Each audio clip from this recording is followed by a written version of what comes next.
Joe Biden has confirmed American tanks are to be sent to Ukraine. The US president confirmed this news this Wednesday. It follows the change of heart from Germany over the supply of its Leopard tanks. Ukrainian President Volodymyr Zelensky thanked the German Chancellor Olaf Scholz by phone and said he was sincerely grateful to the Chancellor, and he said, all our friends in Germany. Biden's decision follows very quickly after Berlin's change of heart. Today, I'm announcing that the United States will be sending 31 Abrams tanks to Ukraine, the equivalent of one Ukrainian battalion. The Abrams tanks are the most capable tanks in the world. They're also extremely complex to operate and maintain.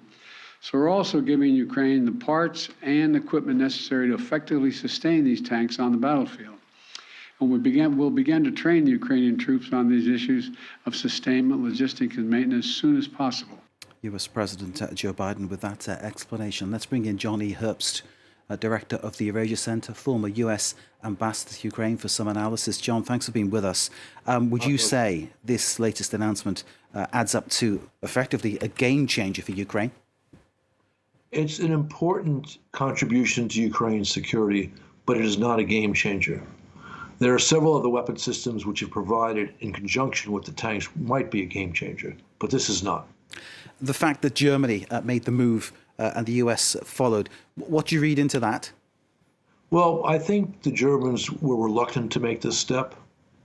I believe that the reason why they did it was first, the Brits, the Poles, the Finns, the Baltic states were pushing very hard for it.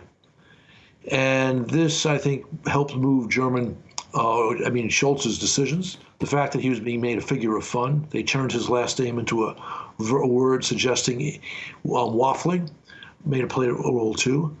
And of course, the United States, which I think, along with Germany, was not so keen on sending tanks, also felt the need, perhaps again under the pressure from those who were more forward-leaning, to do the right thing, and they decided to send the Abrams tanks, which of course Scholz had been demanding.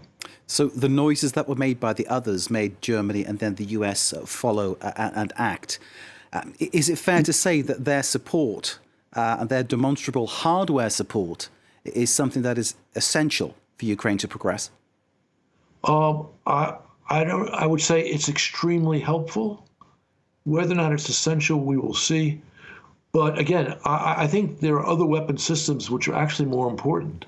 Longer range artillery, which the United States still refuses to send, would help Ukraine more than these tanks, although the tanks will be helpful. And the two together, and also with advanced U.S. warplanes, I think would be decisive, would be the game changer that you referred to at the beginning. So nonetheless, Russia will regard this as something that is accelerating, provoking the conflict? Well, what they will see it as, correctly so, as something that makes it much harder for them to successfully wage this war against Ukraine.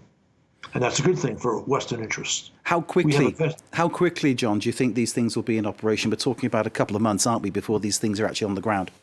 I think if we're lucky, the Leopards will be there sometime in March. The Patriots are going via a very slow process, which I think is another problem, showing the lack of enthusiasm of the Biden administration for actually sending the Abrams. They won't get there for a year or more, and that's unfortunate. There has been, you mentioned the lack of enthusiasm from the Biden administration. There has, to be fair, been a lot of financial backing, hasn't there? I would call the administration's policy adequate, precisely because we have sent a lot in the way of resources, and we have also sent significant numbers of weapons. But what we have not done is stated clearly that our interest is in a Ukrainian victory or a Russian defeat in Ukraine, and that we're going to give Ukraine what they need in order to make that happen. So the policy has been okay. It could be strong, and that's what I would like to see. Essentially, John, is this a NATO weakness? It's not just NATO, it's also the administration itself.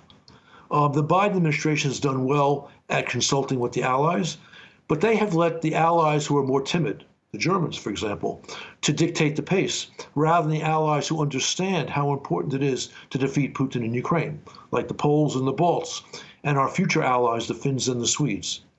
Has the German approach, John, from the very start been at best ambiguous? Sadly, yes. You had that wonderful statement that Scholz made right after the big invasion about this being a Zeitenwende.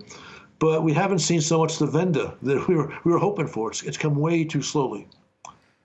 John E. Herbst, Director of the Eurasia Centre, former US Ambassador to Ukraine. Thank you, sir, for your analysis and your insight into these latest developments, and we look forward to speaking to you again here on France 24. Thank you. John E. Herbst. Thank you.